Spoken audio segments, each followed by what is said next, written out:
सचिन तेंदुलकर का संघर्ष एक प्रेरणादायक कहानी।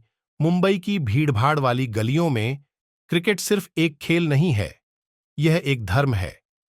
इसी शहर में कई महत्वाकांक्षी क्रिकेटरों में से एक लड़के की यात्रा सबसे अलग थी। इस लड़के के सपने शहर जितने बड़े थे और उसका नाम था सचिन तेंदुलकर। शुरुआती संघर्ष। सचिन का जन्म 24 अप्रैल 1973 को एक साधारण परिवार में हुआ था।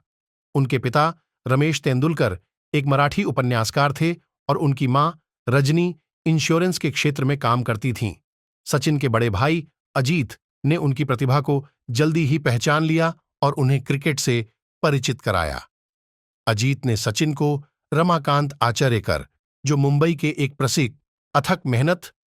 सचिन के युवा क्रिकेटर के दिनों में उनका क्रिकेट के प्रति समर्पण अद्वितीय था। वे घंटों तक अभ्यास करते, गेंदों का सामना करते हुए उनकी उम्र से परे की एकाग्रता और तीव्रता दिखाई देती। आचरेकर स्टंप्स के ऊपर एक सिक्का रखते और गेंदबाजों को सचिन को आउट करने की चुनौती देते। यदि वे असफल होते तो सचिन वह सिक्का जीत जाते। अपने बचपन के सितारे का उदय।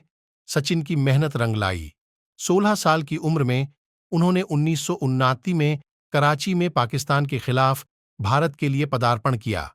वकार यूनिस और वसीम अकरम जैसे गेंदबाजों का सामना करते हुए सचिन की संयम और दृढ़ता की कड़ी परीक्षा हुई। नाक पर चोट और तीव्र गेंदबाजी आक्रमण के बावजूद उन्होंने अपनी क्षमता की झलक दिखाई, दिल जीते और सम्मान। शानदार करियर। अगले 2 दशकों में सचिन का करियर कई रिकॉर्डों और मील के पत्थरों से सुसज्जित हुआ। वे एक दिवसीय मैच में 200 रन बनाने वाले पहले खिलाड़ी बने, 100 अंतर्राष्ट्रीय शतक बनाए और 34,000 से अधिक अंतर्राष्ट्रीय रन जुटाए।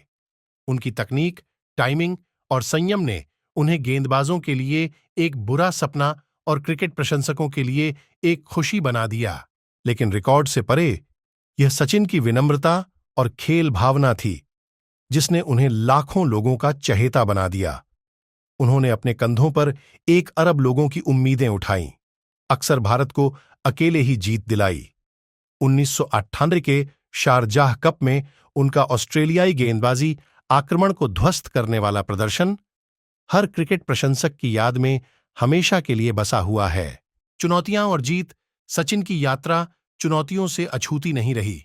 उन्होंने चोटों, आलोचनाओं और खराब फॉर्म के दौरों का सामना किया, लेकिन हर बार वे फीनिक्स की तरह उठे, अपने बल्ले से आलोचकों को चुप कराया। 2003 विश्व कप के दौरान उनकी दृढ़ता स्पष्ट थी, जहां वे सर्वोच्च रन स्कोरर बने, और 2011 में जब उन्होंने भारत की विश्व कप जीत में महत्वपूर्ण विदाई। नवंबर 2013 में सचिन ने अपने घरेलू मैदान वानखेड़े स्टेडियम में अंतर्राष्ट्रीय क्रिकेट से विदाई ली। उनकी अंतिम स्पीच ने सभी को भावुक कर दिया, जब उन्होंने अपने परिवार, टीममेट्स और प्रशंसकों को उनके अटूट समर्थन के लिए धन्यवाद दिया। यह एक युग का अंत था, लेकिन एक ऐसी विरासत की शुरुआत थी जो पीढ़ियों को प्रेरित करती रहेगी। क्रिकेट से परे सेवानिवृत्ति के बाद सचिन क्रिकेट और समाज में योगदान देना जारी रखे हुए हैं। वे युवा क्रिकेटरों का मार्गदर्शन करते हैं, विभिन्न चैरिटी के साथ काम करते हैं और खेल की दुनिया में एक सक्रिय आवाज बने हुए हैं। उनकी आत्मकथा प्लेइंग इट माई वे उनकी यात्रा, संघर्षों और जीतों पर गहरा दृष्टिकोण प्रदान करती है। एक व्यक्तिगत अनुभव। कई लोगों के लिए सचिन सिर्फ एक क्रिकेटर नहीं हैं, वे एक प्रेरणा हैं। मुझे मुंबई में एक इवेंट में उनसे मिलने का सौभाग्य प्राप्त हुआ। जब मैं उत्साहित और घबराया हुआ उनके पास पहुंचा, तो उन्होंने मुझे एक गर्म मुस्कान के साथ स्वागत किया। हमने संक्षिप्त रूप से क्रिकेट और जीवन के बारे में बात की।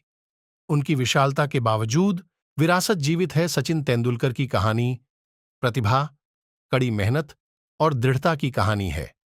मुंबई की धूल भरी गलियों से विश्व क्रिकेट के शिखर तक की उनकी यात्रा यह प्रमाण है कि जुनून और समर्पण क्या हासिल कर सकते हैं। सचिन आज भी एक प्रतीक हैं, एक जीवित किंवदंती, जिनकी विरासत न केवल क्रिकेटरों को बल्कि सभी क्षेत्रों के लोगों को प्रेरित करती है।